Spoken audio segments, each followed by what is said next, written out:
2012년 11월 4일 오전 하나님의 말씀은 로마서 3장 1절부터 8절입니다. 로마서 3장 1절로 8절입니다. 제가 봉독해 올리겠습니다. 그렇다면 유대인의 나은 점이 무엇이며 할례의 유익이 무엇이냐? 모든 면에서 많으니 무엇보다도 그들에게 하나님의 말씀들이 맡겨졌음이니라. 어떤 자들이 믿지 아니하였다면 어찌하겠느냐? 그들의 믿지 아니함이 하나님의 신실하심을 무효화시키겠느냐? 결코 그럴 수 없느니라. 실로 하나님은 참되시나 사람은 모두 거짓말쟁이라. 기록된 바 이는 주께서 주의 말씀에 의롭다 함을 얻으시고 판단받으실 때 이기려 하심이라고 함과 같으니라. 그러나 만일 우리의 불의가 하나님의 의를 드러나게 한다면 우리가 무슨 말을 하리요? 내가 사람의 방식대로 말하노니 응징하시는 하나님께서 불의하시냐? 결코 그럴 수 없느니라. 만일 그렇다면 하나님께서 어떻게 세상을 심판하시겠느냐? 만일 나의 거짓말로 인하여 하나님의 진리가 더 풍성하여져서 그의 영광이 되었다면 어찌하여 내가 죄인으로서 여전히 심판을 받으리요? 차라리 우리가 비방을 받고 또 어떤 자들이 우리가 말하는 것으로 확증하는 것처럼 악을 행하여 선을 이루어지게 하자고 하지 아니하겠느냐? 그런 자들의 정죄는 당연하니라.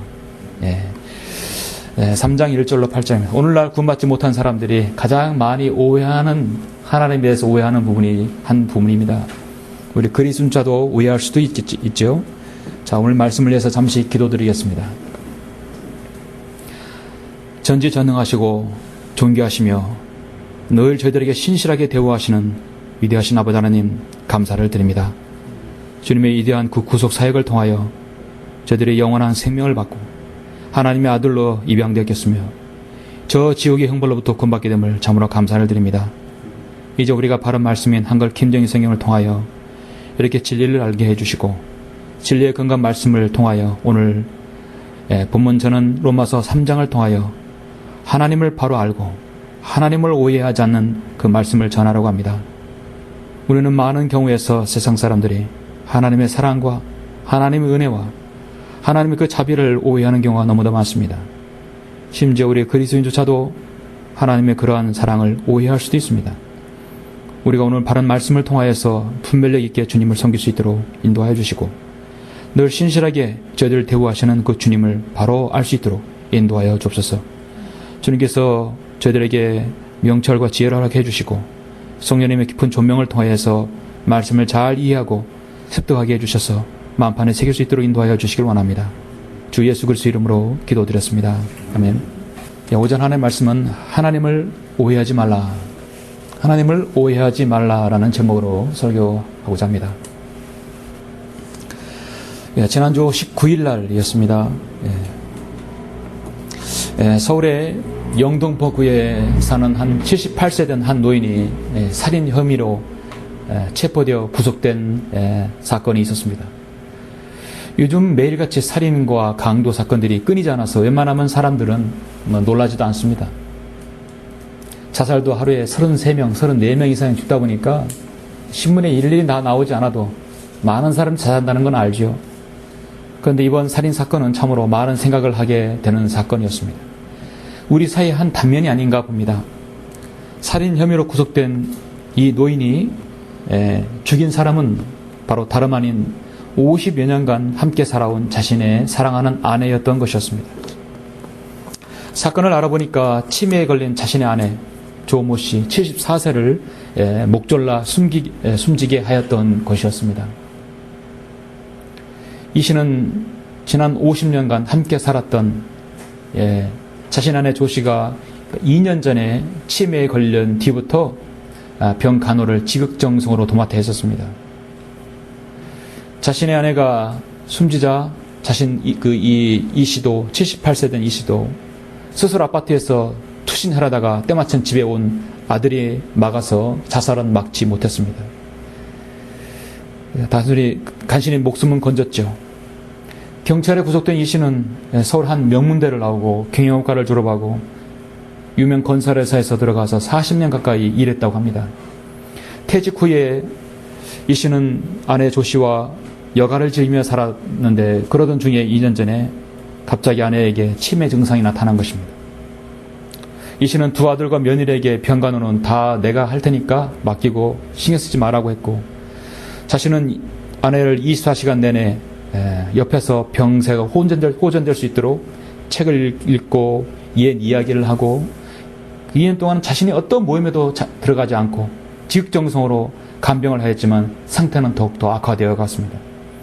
급기야 간병하는 남편에게 폭력과 폭언 등으로 사실 병간호가 어려웠던 그런 지경에 이르렀었습니다. 사람들은 요양실에 차라리 보내거나 간병인을 쓰라는 그 권유를 마다하고, 이에 마다하면 자신의 아내가 치매에 걸렸다는 것이 창피하니까 밝히고 싶지 않았던 것입니다. 사건이 발생한 날 저녁 9시쯤에 함께 사는 아이들도 없었을 때, 그날따라 아내가 유난히도 치매 증상이 심해지자 갖은 폭력과 폭언으로 가슴을 아프게 했던 것입니다. 이 과정에서 말리다가 남편은 아내의 목을 잡고 이제 그만하자, 같이 가자, 사랑하니까 내가 이렇게 하는 것이라고 하면서 목 졸라 죽이겠다는 것입니다. 결국은 사랑하니까 죽였다는 것이에요. 아내 조 씨가 숨지자 이 씨는 아들에게 전화를 걸어서 내가 내 어머니를 죽였다, 나도 따라간다 말하고는 베란다에서 뛰어내리는 순간에 아들이 급히 오는 바람에 자살은 맞게 되었던 것입니다. 그는 경찰 진술에서 내가 아내보다 먼저 죽으면 저 사람은 누가 거두어서 누가 그렇게 병간호를 할 것인가, 차라리 사랑하니까 내가 죽이고 나도 자살하겠다는 것이죠.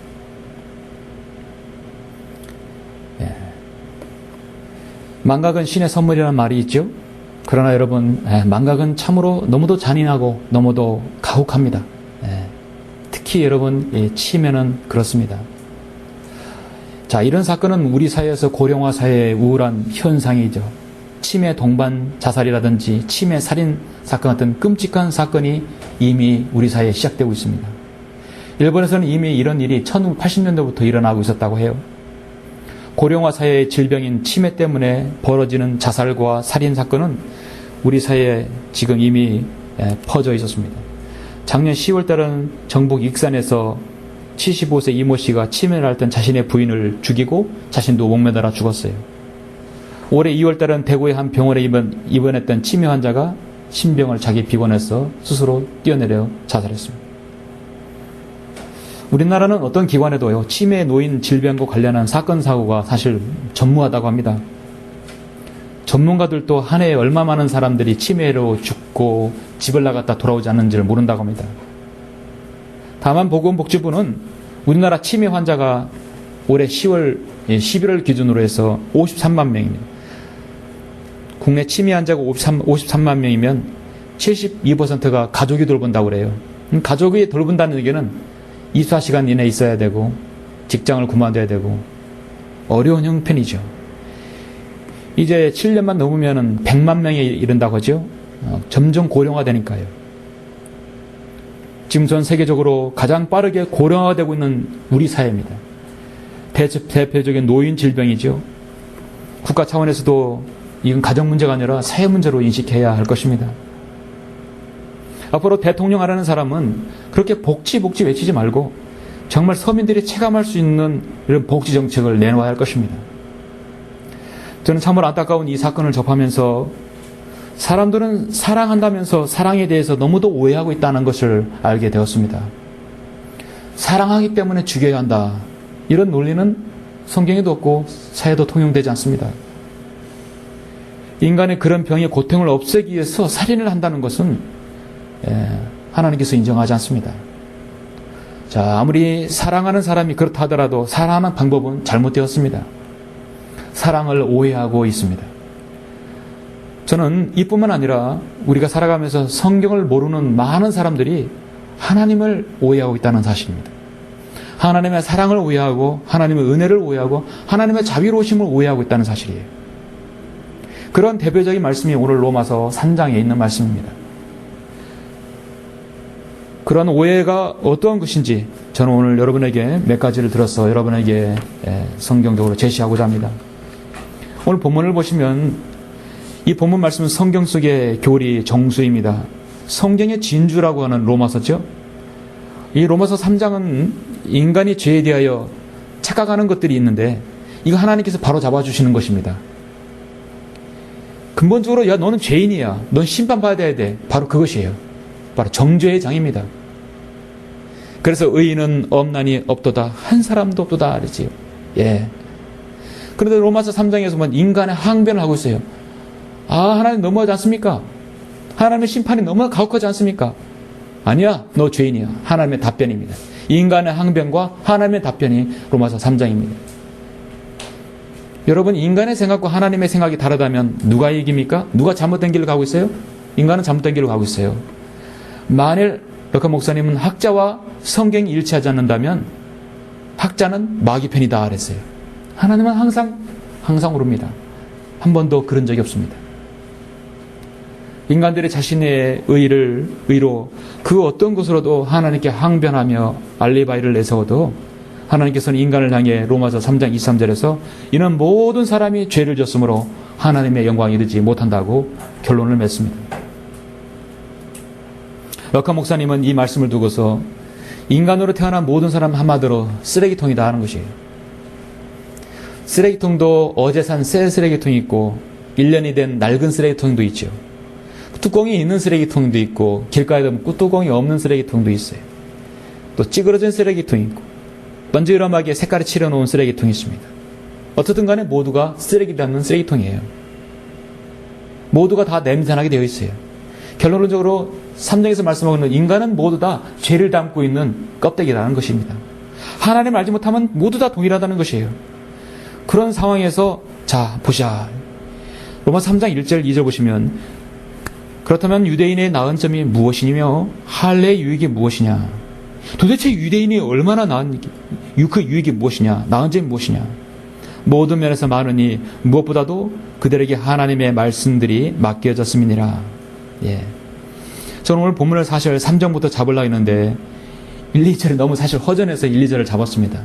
그런데 왜냐하면 1, 2절이 오늘 말씀하고자 하는 마지막 부분에서 연관되어 있기 때문에 1, 2절도 포함되는 것입니다. 여러분, 유대인은 이방인보다 더 유리한 입장에서 하나님을 섬길 수 있는 고지에 있죠. 그들은 하나님께 선택된 백성입니다. 정말 선민입니다. 모세는 이스라엘 민족을 성별시키며 명명하면서 이는 내가 주 너희 하나님께 거룩한 백성임이라고 했어요. 그들은 거룩한 백성이었습니다. 그들은 특별한 백성이고 독특한 백성으로 그들은 칭함을 받은 사람들입니다. 주께서는 오직 내 조상을 기뻐하시고 그들을 사랑하시어 그들의 시인 너희를 모든 백성 가운데 택하신 것이라고 말했습니다. 하나님의 백성이라는 사실 얼마나 큰 특권입니까? 세상을 창조하시고 관장하시는 그 위대하신 하나님의 백성이네요. 하나님께서는 너희 민족이 너무 똑똑해서 너무 잘나서 너 민족이 너무너무 기특해서 내가 너희를 택한 것이라고 하지 않았어요. 성경은 신명기 7장 7절에서 모든 민족 중에서 가장 적기 때문에 내가 너를 택했다고 그러는 것입니다. 오늘날 전 세계 유대인 다 합해서도 1000만 되지 않아요? 예. 그 중에 수많은 사람들이 죽어서 지옥에 가고 또 그들이 낙원에 갔지만은 하나님께서는 항상 이 작은 민족을 사랑했습니다. 사도 바울도 로마서 9장에서 그들에게 양제들과 영광과 언약들과 율법을 주신과 하나님을 섬김과 약속들이 있다고 했어요. 육신으로는 그리스도께서 그들에게 나셨다고 했어요. 그렇습니다. 유대인이 낳은 점은 첫 번째, 이 땅에 구세해 주신 주님께서 나오신 분이 유대인에게서 나온 것입니다. 그리고 또 2절에서 하나님의 말씀이 그들에게 맡겨졌어요. 우리가 믿고 있고 우리가 마음에 새기고 있는 이 말씀이 그들에게서 나왔다는 것입니다. 하나님께서는 엄청난 특권을 주셨어요. 하나님께서 그의 아들 예수를 일으키사 너희를 복주시려고 먼저 너희에게 보내어 너희 각자 자기의 악한 행실로부터 돌아서게 하셨습니다. 먼저 그들에게 특권을 주셨어요. 그들이 예수 그리스도를 믿고 메시아를 받아들이는 특권을 주셨는데 그들은 거부했죠. 하나님의 말씀이 그들에게도 맡겨졌습니다. 예수님께서 이 땅에 오셨을 때 회개하라 천국이 가까운 데를 했을 때 그들은 믿지 않았었습니다. 예수님을 메시아로 받아들이지 않았어요. 유대인들이 정말로 그들의 예수 그리스도의 말씀에 순종하고 주님을 구주로 받아들였다면 그들의 영적인 할례까지도 받았을 것이에요. 예.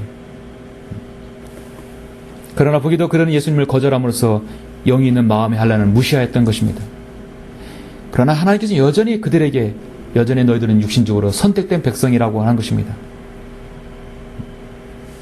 영적인 유대인이 아니라 그들은 현재 육신적인 유대인이에요. 이 영적인 유대인을 가지고 오늘날 교회에게 억지로 적용시키는 사례가 있죠.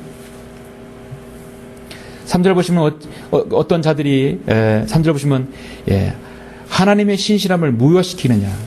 어떤 자들이 믿지 아니하였다면 자 하나님을 믿지 아니하였다면 어찌하겠느냐. 그들이 믿지 아니하면 하나님의 신실함을 무효화시키느냐. 수많은 사람들이 하나님을 믿지 않고 내가 믿고 있는 내가 섬기고 있는 자신이 신뢰하는 뭐 어떤 것이라도 하나님을 거절한다고 내가 그걸 신뢰하는데도 내가 가장 존경하는 사람이 가장 학식 있는 사람이 가장 많은 재산을 가진 사람이 하나님을 믿지 않는다고 해서 덩달아 믿지 않게 되면 그 사람은 착각하는 것입니다. 그들의 믿지 아니하면 하나님의 신실하심을 무효화시킬 수 없습니다. 결코 그럴 수 없느니라. 실로 하나님은 참되시나 사람은 모두 거짓말쟁이라. 기록된 바 이는 주께서 주의 말씀에 의롭다함을 얻으시고 판단받으실 때에 이기려 하심이라고 함과 같으니라 했습니다. 유대인은 하나님 말씀을 받았음에도 불구하고 말씀을 믿지도 않았고 그곳에서 이 구세주가 나왔음에도 불구하고 예수를 믿지 않았습니다.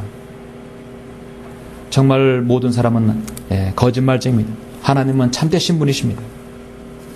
자, 여기 지금 이제 5절에서부터 문제가 생깁니다.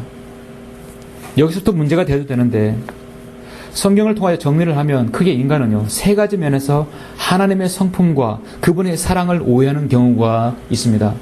그래서 이렇게 신구약을 제가 제 식견으로 이렇게 보니까 3가지 면에서 인간은 하나님을 오해하고 있다는 사실입니다. 크게 구원받지 못한 이방인들, 그리고 교회에 속한 그리스도인들, 그리고 약속과 언약의 백성인 이스라엘조차도 하나님을 오해하고 있다는 사실입니다.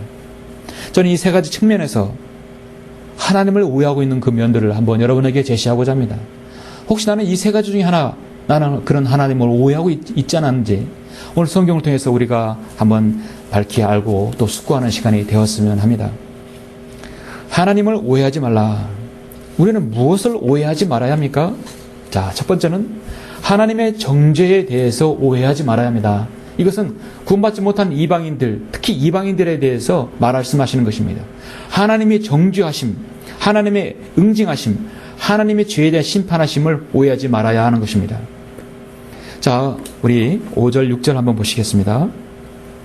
그러나 만일 우리의 불의가 하나님의 의를 드러나게 한다면 우리가 무슨 말을 하리요?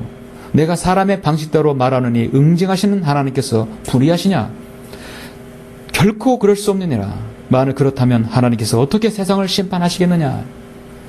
여러분은 이 말씀을 많이 들어보신 적 있으시죠? 얼마나 이해하셨습니까?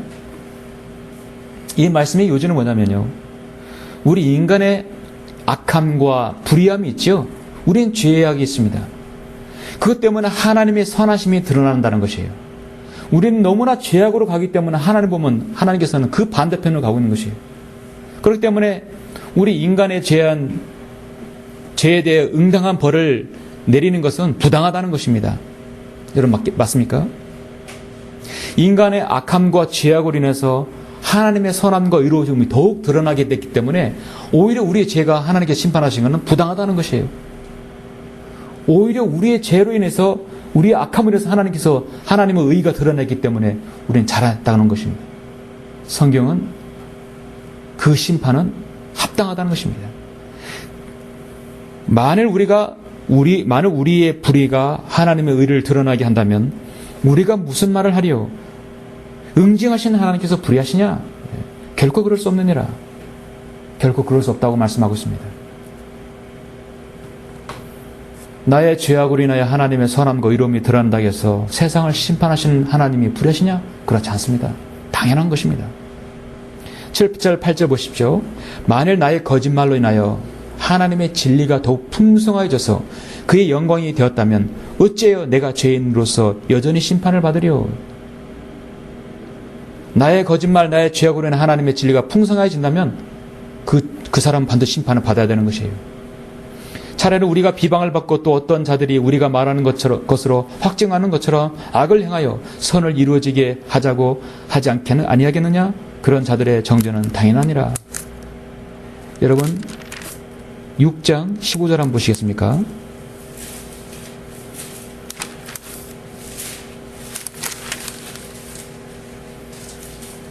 그런즉 어떻게 하리요? 우리가 율법 아래 있지 아니하고 은혜 아래 있으니 죄를 지어도 된다는 말이냐? 결코 그럴 수 없느니라. 죄가 많은 곳에는 은혜가 많다는 그 논리로 인해서 죄가 많은 곳에 은혜가 많다. 그럼 죄를 지어도 된다는 말이냐? No. 결코 그럴 수 없다는 것입니다. 율법 아래 있지 아니하고 은혜 아래, 여러분 은혜를 거절하면요 하나님께서는 바로 즉시 율법에 적용시켜 버립니다. 하나님의 사랑을 거절하면 그 사람 그대로 율법에 적용시키게 돼 있는 것이에요. 6장 16절에 보니까 너희가 자신을 종으로 들여 누구에게 순종하든지 너희가 순종하는 자의 종이 되어 죄의 종으로 사망에 이르든지 혹은 순종의 종으로 의에 이르는 줄을 알지 못하느냐 했어요. 죄를 지면 죄의 종이 되는 것이에요. 죽게 되는 것입니다.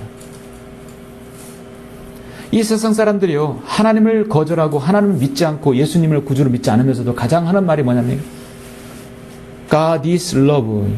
요한일서에 나오는 하나님은 사랑이시라. 그것만 되뇌이고 있어요. 고속도로 가더라도 큰 탑탑에 God is love. 어떤 길인지 몰라도 하나님은 사랑이시라. 하나님은 사랑이시라. 하나님의 사랑이시라는 그 하나님만 생각하고 있는 것이에요. 하나님의 사랑은 양면이 있어요. 하나님께서는 먼저 그 사람을 사랑하기 전에 하나님께서 그 죄에 대해서 응징하시는 분입니다. 죄를 지은 인간은 절대 하늘나라 갈 수 없어요. 여러분이 복음을 전하실 때도 먼저 반드시 예수 그리스도의 복음을 전하실 때도 지옥을 먼저 전해야 합니다. 그 사람의 죄에 대해서 먼저 지적해야 합니다. 죄를 지적하고요. 그 다음에 심판과 지옥으로 간다는 걸 전해야 돼요. 그렇게 해야 구원의 소중함을 알죠. 오늘날 교회가요. 죄를 지적하지 않고 지옥을 얘기하잖아요. 그냥 하나님은 사랑이시라. 예수님은 복받고 예수님 믿으면 구원받습니다. 그렇게만 반쪽 보고만 전하는 거예요. 아예 안 믿을래. 구원 안 받을래. 그럼 어떻게 할 거예요? 지옥을 전하지 않았기 때문에. 여호와 증인들은 지옥이 없다고 그러죠. 사람이 죽어보면 불이 나가서 그냥 꺼져버린다고 생각합니다. 이렇게 다 꺼져버린다고 생각해요. 사람은 죄인이며 그 죄로 인해 심판을 받고 지옥에 갑니다. 영원토록 고통당합니다. 당신은 거기서 나올 수 있는 유일한 법은 예수 그리스도의 복음을 믿고 구원받아야 됩니다. 그렇게 해야 그 구원의 소중함과 자신이 하나님을 두려워만 하는 것이에요. 복음은 양난 칼이에요. 하나님의 두려우심을 알아야만이 구원의 소중함을 아는 것입니다. 오늘날 사람들은 하나님은 사랑이시라. 그 사랑도 자신들의 에로스적인 사랑만을 추구하는 것이죠. 절대로 착각하는 것입니다. 하나님의 사랑과 자비와 은혜는 그런 하나님의 속성을 이용하는 자들에게 있어서 하나님은 속지 않으십니다. 자비와 은혜는 하나님의 것이고 그것은 언제든지 그 자비와 은혜를 베풀었을 때 하나님은 이 사람이 어떻게 할 것이라는 미리 아심과 하나님께서 연결되어 있는 것입니다. 한마디로 자비와 은혜는 자신의 죄와 자백과 시인해서 기인하는 것이에요. 내가 죄를 지었어. 지옥에 가. 너 죄를 자백해야 돼. 너 죄인임을 시인해야 돼. 그러면 하나님의 자비와 사랑이 있을 거예요. 이것이 바로 진정한 하나님의 자비와 사랑인 것이죠.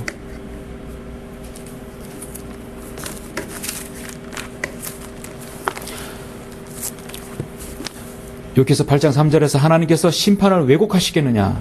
아니면 전능하신 분의 정의를 왜곡하시겠느냐? 하나님은 왜곡하지 않으십니다. 정녕 진실로 하나님께서 악을 행치 아니하시며 전능하신 분은 심판을 왜곡하지 아니하신다겠어요. 그러므로 하나님께서 인간의 죄악을 심판하시고 죄를 지은 사람은 복음을 거절한 사람은 지옥에 보내는 것은 당연한 것입니다. 왜 하나님께서는 죄를 이 땅에 죄가 존재하게 하고 선과 악을 알게 하는 지식의 나무 열매를 일명 그 선악과를 만들게 해서 이브가 죄짓게 했는 것인가? 왜 사탄이 그걸 허용하게 했는가? 왜 사탄의 이불을 유혹하도록 하게 했는가? 속게 했는가? 그 모든 책임은 하나님께서 지셔야 되지 않습니까? 죄인들의 논리죠. 선과 악을 알게 하는 그 나무 열매도 만들었고, 이브가 속았고, 사탄을 그렇게 허용했고, 모든 하나님 책임이라고 한다면 하나님께서 그 책임을 모두 다 지시지 않았습니까? 예수 그리스도를 이 땅에 보내셔서 갈보십자가에서 죽게 하시고 부활하심으로써 그분을 믿게 하면 아담 이전에, 죄 짓기 이전에 처음 상태로 돌아가는 거예요. 완전히 무균 상태로 돌아가는 것입니다. 하나님께서는 모든 것을 다 마련해 놓으셨어요. 이제 공은 인간에게 넘어간 것입니다. 믿지 않으면 지옥에 가는 것입니다. 심판과 관련해서 요즘 참으로 여러분은 뉴스라든지 신문 기사를 보면은 참으로 참 화가 치밀 때도 있죠. 우리는 간혹 인간의 죄에 대한 형벌과 그 양형 기준을 상식의 수준에도 못 미치는 판결을 해서 국민적인 공분을 사게 하는 일 종종 있습니다. 오늘날 일명 세상에 판사라고 하는 사람들은 잘 들어야 합니다. 국가가 판사의 체에 앉혔다고 해서 어떤 대단한 권력을 가진 게 아님을 알아야 합니다. 모든 권세는 위로부터 내린 것임을 알아야 합니다. 각 사람은 위에 있는 권세자들에게 복종하라. 하나님께로부터 나오지 않는 권세는 없다 했습니다. 모든 권세는 하나님께서 정하신 것입니다. 국가도, 대통령도, 판사도 마찬가지입니다. 판사들은 자기들 멋대로 재판해서는 안 됩니다. 최근에 좀 됐죠? 수원의 20대 여성을 강간하고 죽이고 토막낸 살인범 우원춘, 검찰에서는 1심에서 사형을 구형했었어요. 당연한 것이었어요. 사실 사형해도 죽이지도 않잖아요. 어쨌든 간에 사형 구형은 당연한 것이었습니다. 근데 2심 재판관이 최근에 무기징역으로 감형시켰어요. 감형 이유가 뭐냐면 이 우원춘이는 그렇게 사람을 240토막으로 잘게 쪼개놓고도 인육 유통 목적으로 볼 수 없다고 판결을 내린 거예요. 이거는 인육 유통 목적이 아니다. 상식 이하의 판결입니다. 사람을 죽인 죄인이 인육으로 쓰려고 한 것이 아니라고 하더라도 사형을 내리면 안 된다는 것이에요. 그것이 아니다 하더라도 사형은 내릴 수 있는 것이죠. 그의 법 이론은 궤변에 불과합니다. 통영에서 10살 난 초등생을 성폭행하려다가 반항하자 목 졸라 죽인 살인범 김점덕에게도 검찰은 사형을 구형했지만 통영지법은 이유 없이 무기징역을 판결했습니다. 그래서 이 성폭행 살인범들이 이딴이 지금 감형이 되니까 아예 피해 유가족들이 지금 법원에 탄원서를 제출한다고 합니다. 울산지법은 강간범이 무기수로 19년 동안 복역하다 나와서 또 그 짓을 저질렀을 때 그에게 또다시 무기징역이 아닌 이번엔 18년을 형을 내렸습니다. 동일한 범죄를 수없이 저지른데도 이상하게 법원들은 이 재판관들이 아침에 판결을 내리는 날 컨디션이 안 좋았든 간에 마귀가 들려 미쳐버렸든 간에 그들이 판결을 내리면 사실 방법이 없어요. 이것이 이 나라 법입니다. 대법원의 최종 판결을 내리면 방법이 없습니다.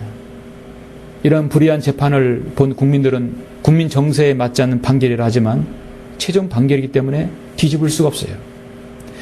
우리는 그런 걸 보면서도 하루빨리 주님께서 오셔서 이 세상을 통치하실 것을 우리는 기다리고 있는 것입니다. 형법이 있는 대로 재판해야 할 재판관이 정말 재판관이 아닙니까? 법을 왜곡하는 그런 재판관들이라면 우리 국민들이 그들을 세울 이유가 없습니다. 노인이 되면 일찍 죽어야 한다는 상식의 재판관들이 이 땅에 있는 것입니다. 악인의 낯을 농락하는 것과 재판에서 의인을 패소시키는 것은 선하지 아니하다고 잠언 18장의 5절에서 말씀하고 있어요. 가장 높은 자 대법관보다 더 높으신 위에 계신 심판관이신 우리 하나님께서는 잠언 31장 재판의 제1조 1항을 이렇게 말하고 있어요. 내 입을 열어 바르게 재판하고 가난한 자와 궁핍한 자를 위하여 변호하라 했어요. 사람이 상식보다 못한 판결을 하려면 뭐로 공부하고 법전은 왜 뒤적거립니까? 내가 어느 지역에서 가난한 자들을 압제함과 공의와 정의를 심하게 왜곡시키는 것을 볼지라도 그 일을 이상히 여기지 말라. 가장 높은 자보다 더 높은 이가 지켜보시며 그들보다 더 높은 이가 있다고 분명히 말씀하고 있습니다. 재판관들은 어떤 처지에서든 자신의 자녀와 자신의 친족과 자신의 아내가 그 일을 당했을 때 생각을 해야 돼요.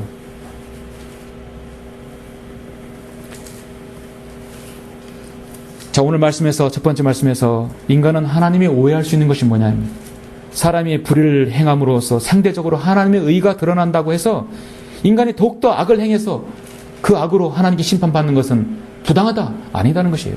하나님께서는 정당한 응징하시는 것은 하나님께서 옳으시다는 것입니다.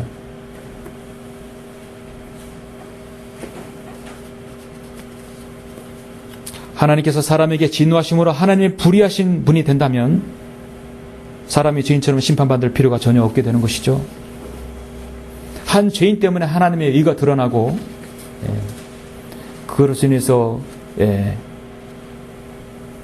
그 인간의 죄가 묵과된다는 것을 논리를 편다면은 8절 말씀대로, 오늘 성경 말씀대로 이렇게 말씀하는 것입니다. 차라리 우리가 비방을 받고 또 어떤 자들이 우리가 말하는 것으로 확증되는 것처럼 악을 행하여 선을 이루어지게 하자고 하지 아니하겠느냐. 그런 자들의 정죄는 당연하니라.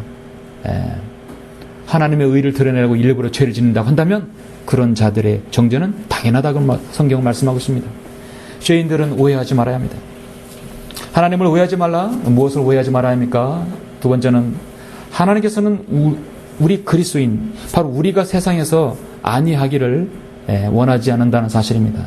이건 참으로 우리 그리스도인에게 직접적으로 교회에 해당하는 말씀, 아주 중요한 것이죠. 예수님께서 우리 그리스도인을 향하여 오해하지 말라는 것입니다.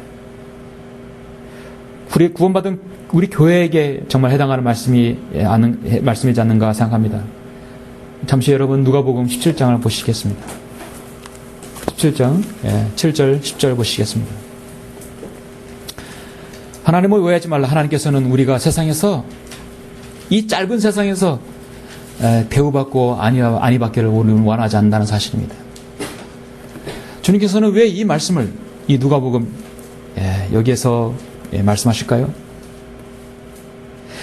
누가복음, 마태, 마가, 이 누가복음은요, 특히 이 누가복음은 우리 이방인에게, 그리스도인에게 직접적으로 해당하시는 말씀이 아주 많이 있죠.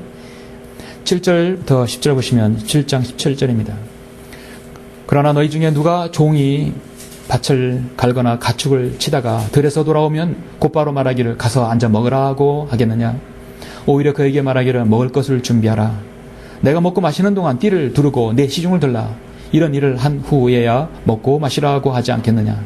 명명한 대로 그가 행하였다고 해서 그 종에게 고맙다고 하겠느냐. 나는 그렇게 생각하지 아니하노라. 착각하지 말라는 것이죠. 나는 그렇게 생각하지 아니하노라. 우리 주님께서 그렇게 말씀하셨습니다. 그러므로 너희도 그와 같이 너희에게 명령한 모든 일을 하고 나서는 우리는 무익한 종들이라. 우리가 해야 할 일을 하였을 뿐이라고 말하라고 하시더라. 자, 우리가 늘 어떤 일을 하였을 때 늘 주님 앞에서 우리의 자살은 바로 이것입니다. 우리는 무익한 종들입니다. 우리는 우리가 해야 할 일을 하였을 뿐입니다. 바로 이 고백이 되어야 할 것입니다.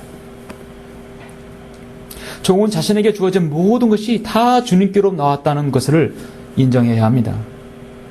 역대기상 29장에 보면은 부와 종기가 다 주께로부터 나오고 주께서는 모든 것을 치리하시며 권세와 능력이 주의 손에 있고 모든 것을 위대하게 만들고 힘을 주시는 것이 주의 손에 있나이다.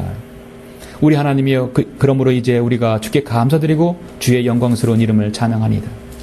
그러나 내가 누구며 내 백성이 무엇이기에 우리와 이와 같이 기꺼이 드릴 수 있나이까. 모든 것이 주께로부터 나왔고 주의 소유인 것에서 우리가 주께 바친 것이니이다. 마지막 말씀, 주의 소유인 것에서 우리가 주께 바친 것이니이다.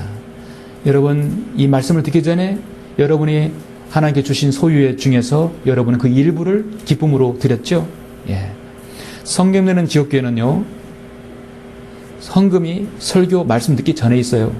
세상 제도권 교회는 절대로 헌금 전에, 말씀 전에, 말씀을 다 끝나고, 다 설교 끝나고, 마지막 때에 있죠? 마지막 찬송 부르기 바로 직전에 그때 헌금이 있어요. 왜냐하면, 늦게 온 사람이라도 더 받겠다는 것이에요. 한 사람이라도 더 받겠다는 것이에요. 그 이유밖에 저는 생각하지 않습니다. 하나님께서는 준비된 예물만 받으십니다. 온전한 예배에 참석하고 정확한 시간에 오신 사람만이 예물을 드릴 수 있어요. 종에게는요, 소유권이 없습니다. 종은 아무것도 가진 것이 없는 사람이에요. 때때로 농기구를 가지고 밭을 가지만 그것도 자기 것이 아닙니다. 주인의 것일 뿐입니다. 열심히 일했다고 해서 소득을 남겼다 할지라도 그것도 주인의 것입니다. 혹시 종이 결혼해서 자식을 낳으면 그 자식은 자기 자식이 아니라 내 주인의 자식이 되는 것이에요. 주인의 종이 되는 것입니다. 모든 것은 종은요, 위탁받은 것 뿐입니다. 우리가 하나님을 섬길 때 가져야 할 자세가 바로 그 종의 자세입니다. 하나님께서 우리를 아들로 대우하시고 우리를 저 천상에서는 예수 그리스도의 아내로 대우하시지만 이 땅에서 사는 동안은 우리가 가장 중요한 것은 예수 그리스도의 종으로 주님은 대우하시는 것입니다. 그래서 주님은 누가복음에서 이렇게 비유로 말씀하고 있습니다. 내가 벌었으니까 내 마음대로 쓰는 것이 아닙니다. 하나님께서 나에게 건강을 주시고 모든 소유가 나에게 위탁하신 것이기 때문에 내가 그걸 얻을 수 있는 것입니다. 종은 자신의 일의 결과로 인해서 또한 자랑하지 않습니다. 그 모든 영광은 하나님께 자신의 주인에게 돌리는 것입니다. 고린도전서 9장에 보면은 내가 복음을 전할지라도 내게 자랑할 것이 없다고 했습니다. 이는 내가 부득불 해야 할 일을 해야 했기 때문이라. 만일 내가 복음을 전하지 아니하면 정녕 내게 화가 있으리라. 내가 기꺼이 일을 하면 상이 있으려니와 기꺼이 하지 아니한다 해도 복음의 경륜이 내게 맡겨졌다고 했습니다. 조안이라는 설교자는 그리스도인 중에는 훌륭하고 위대한 세학자들이 많이 있다. 그러나 그가 누구이든 하나님보다 주의 말씀보다 그 위에 있을 수는 없다 했습니다. 종은 아무리 잘해도 주인이 위에 있을 수가 없습니다. 종은 주님의 그 주인의 은혜로 지금 있게 되었고 또 주님의 은혜로 일을 하게 됐다는 사실을 잊지 말아야 합니다.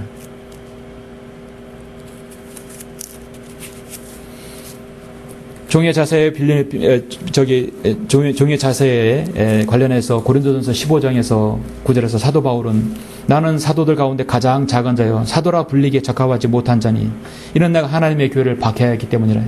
자신의 과거에 대해서 말하고 있어요. 나는 가장 작은 자요 사도라 불리기도 나는 합당하지 않는 사람이에요. 왜냐하면 나는 교회를 박해하고 파괴하던 사람이었다는 것입니다. 그런데 나는 왜 이것을 이렇게 고린도 이 교회에 편지를 쓰는 것인가? 하나님의 은혜로 지금의 내가 되었다겠어요. 또 내게 주신 그분의 은혜가 헛되지 아니하여 그들 모두보다 내가 더 많이 수고하였으나 그것은 내가 아니요 나와 함께 계신 하나님의 은혜로다. 종은 하나님의 주인의 은혜로 그렇게 지금 살고 있는 것입니다. 여러분도 주님의 은혜로 지금 이렇게 주님을 섬기고 계시죠? 우리가 설사 그리스도 심판석 앞에서 상급을 받다 하더라도 그 면류관은 결국 어땠습니까? 요한계시록 보면 결국 면류관 하나님께 다시 던지는 것이에요. 하나님께 다시 돌려드리는 것입니다. 들어에서 힘들게 일을 하고 왔는데 주인이 아이고 수고했어 이제 좀 편히 쉬어 그렇게 하지 않습니다. 그리고 또 밥상을 차려야 되고 시중을 드려야 할 준비가 되어야 되는 것입니다. 시킨 대로 다 했다고 해서 사례가 주어지는 것도 아닙니다. 혹시 칭찬을 하더라도 저는 무익한 종입니다. 저는 해야 할 일을 했을 뿐입니다. 그 답변이라는 것입니다.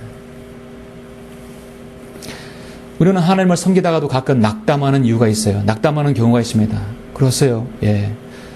저도 있었고요. 여러분은 하나님을 섬기다가 낙담하는 경우가 있죠.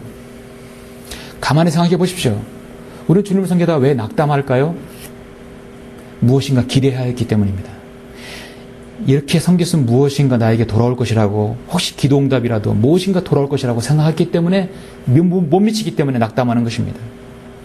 자기를 대접해주지 않고 자기의 공과 수고를 알아주지 않고 자기에게 인사치레라도 있으면 좋겠는데 그렇지 않다는 것입니다. 우리는 하나님의 사역에 수고한 지체들에게 저는 정말 우리 성도들에게 위로를 하고 제가 격려를 아끼지 않습니다.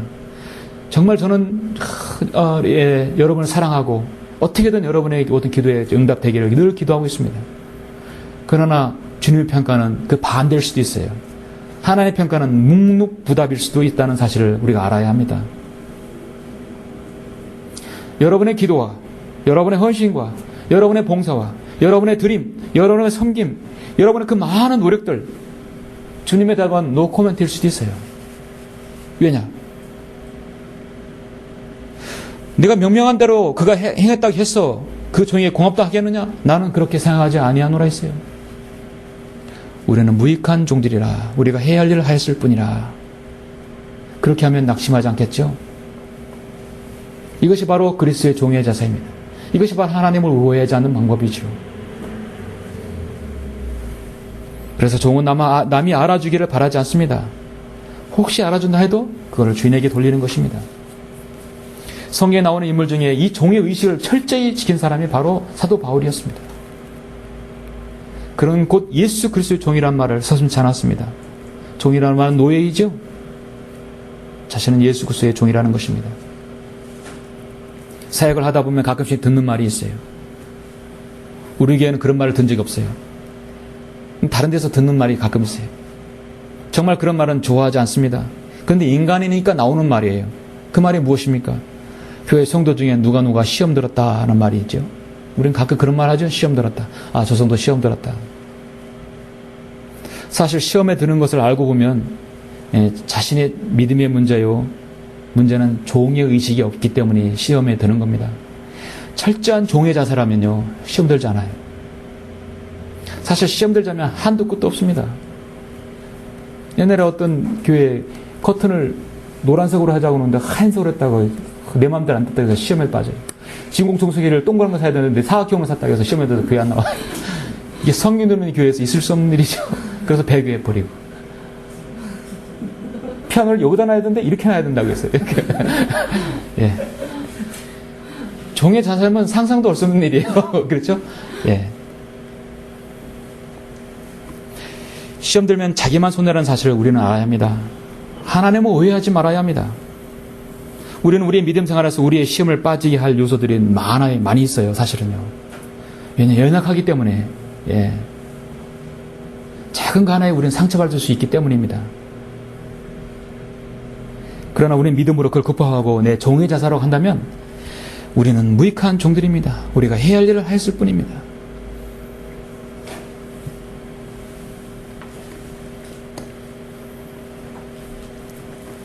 무익한 종은요, 하나님께 유익한 종이 되는 것입니다. 우리가 정말 무익한 종이 됐을 때 하나님께 유익한 종이 되는 것이에요. 여러분의 유익한 존재가 하나님께 되려고 한다면 나는 무익한 종이 되어야 합니다. 항아리가 여러분 쓸모 있는 것이 왜 쓸모 있습니까? 속이 비어있기 때문에 쓸모 있는 것이에요. 속에 무엇인가 막 꽉 차 있으면 주인은 그거 덜어내느라고 다 비워야 됩니다.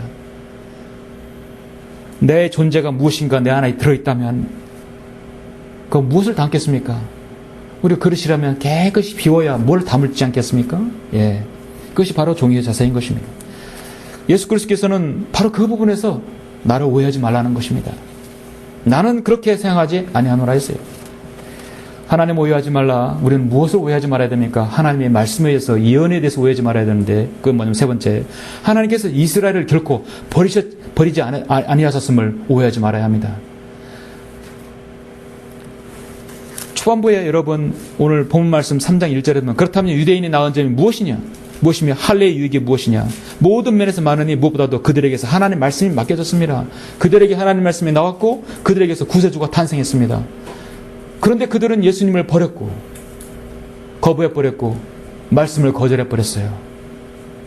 그러므로 유대인에게 향한 하나님의 약속은 모두 다 취소, 모두 다 교회에게, 로마 카톨릭에 넘어왔습니까? 그렇게 오해하는 사람들이 얼마나 많은지 몰라요. 유대인에 관한 축복을 모두 다 교회에 적용시키는 사람들이 많습니다. 자, 로마서 11장을 보시겠습니다. 로마서 11장 1절.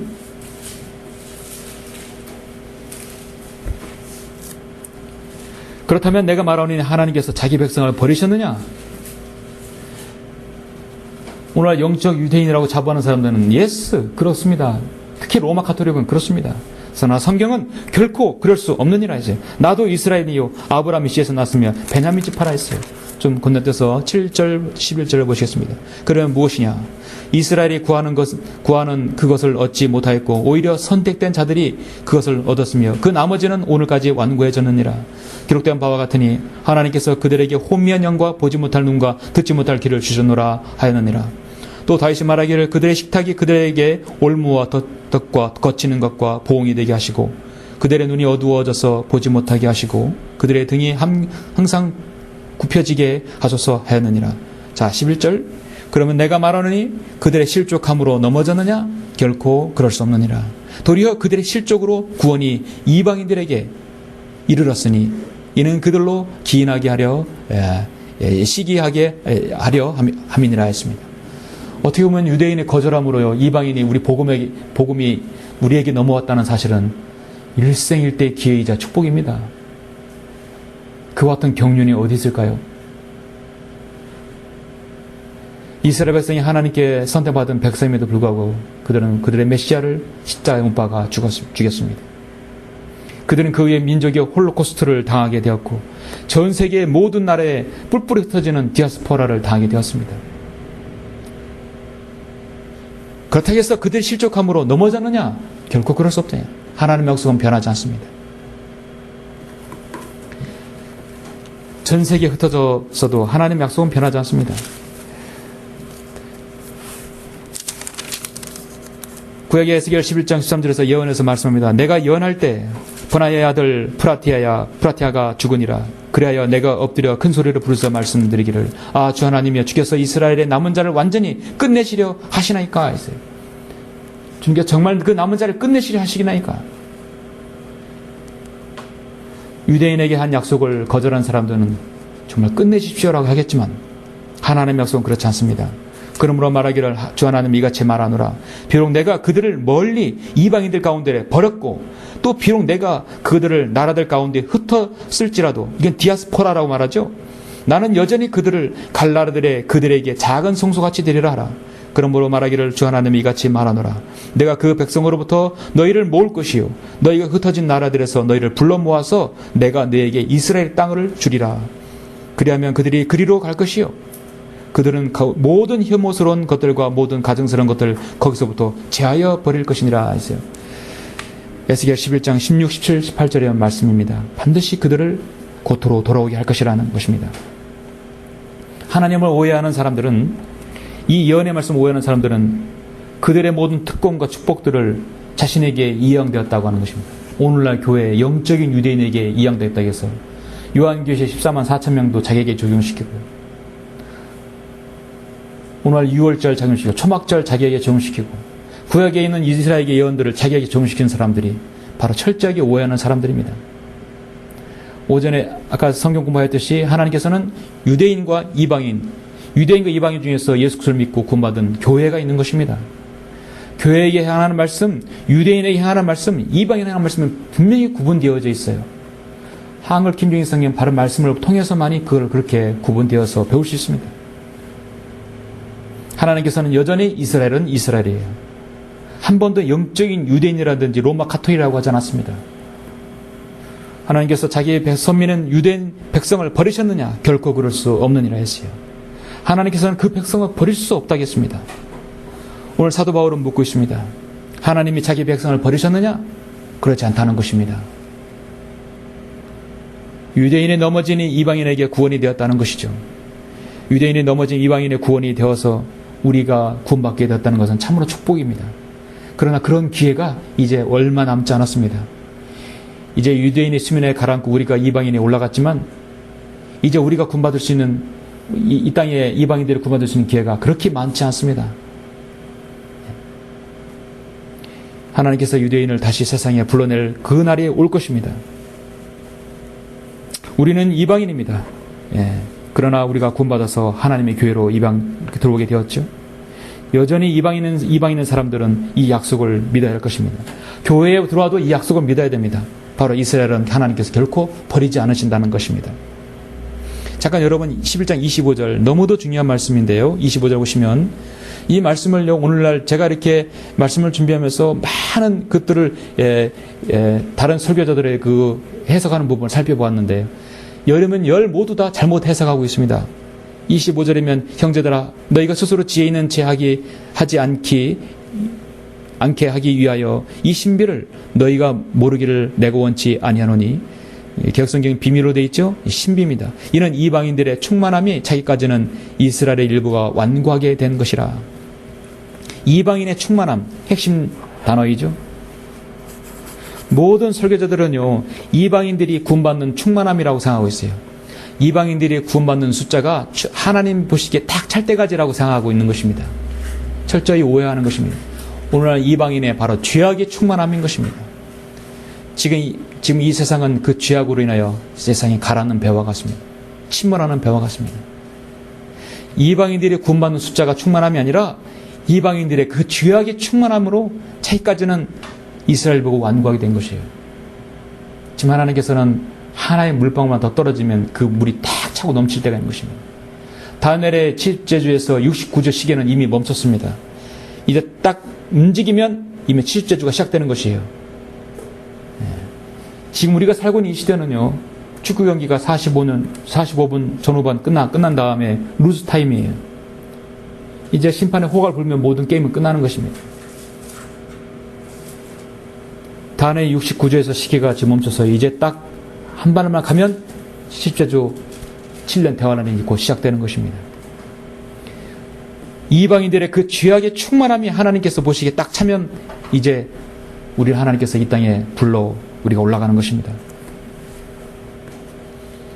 이때까지만 하나님께서 유대인들을 지금 세상에 내보는 것이에요. 그리고 나서 대환란 때 그들을 다시 모으실 것입니다. 전 세계 유대인들은 다해야 한 1000만 명 정도 되죠. 그들의 나라에 한 800만 명, 흩어진 사람 200만 명. 예루살렘에서 유대인 중에서도 예수 그리스도를 믿고 구원받은 유대인 그리스도인 수가 약 이제 현재 추정하기는 약 15,000명 정도 된다고 합니다. 이들을 일명 메시아닉주라고 하는데요. 이들이 이제 예수를 주로 고백하고 시인하고 예수님을 주로 고백한 그리스도인들입니다. 텍스 마하스라든지 헨리 모리스 같은 사람이 대표적인 사람들이죠. 예. 정말 유대인이면서 그리스도인인 사람, 유대인이면서 과학자이며 의사이면서 그리스도인인 사람은 참으로 훌륭한 사람들이에요. 존경받을 만한 사람들입니다.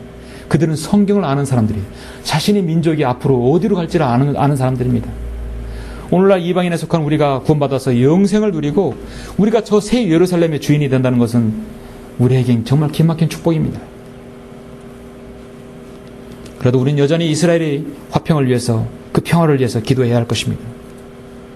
하루속히 우리는 주님의 재림을 기다리는 것입니다. 오해 전에 이 말씀에서 좀 더 구체적으로 말씀을 드리겠습니다. 그러므로 유대인이든 이방이든 교회든 유대인은 우리는 멸시하지 말아야 합니다. 하나님의 약속이 그들에게도 실현될 것입니다. 그러면 내가 말하노니 그들의 실족함으로 넘어졌느냐? 결코 그럴 수 없느니라.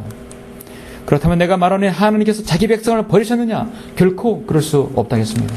하나님을 오해하지 말아야 합니다. 결론적으로 오늘날 하나님을 오해하는 사람들을 그 오해로 끝나는 것이 아니라 문제는 그것을 교리로 신앙으로 삼다는 것이에요. 이것이 문제입니다.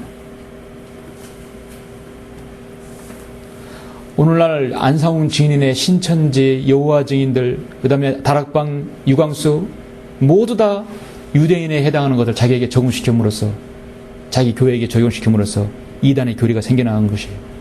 모두 믿음이 아닌 행위로 만들어버리는 것입니다. 하나님을 철저히 오해하는 것들입니다. 주는 마가복음 12장에서 그분은 죽은 자들의 하나님이 아니요 우리 하나님은 사한 자들의 하나님이라 했어요. 그러면 너희가 크게 오해하고 있다다 했어요. 우리는 하나님의 정죄에 대해서 오해하지 말아야 합니다. 하나님께서 우리가 세상에서 안위하기를 원하지 않으신다는 걸 우리는 알아야 합니다. 하나님께서는 이스라엘 결코 버리지 않으심을 오해하지 말아야 합니다. 요나서 보면은 하나님께서 이 요나 선지자를 탁 택해서 너는 어디로 가라겠습니까?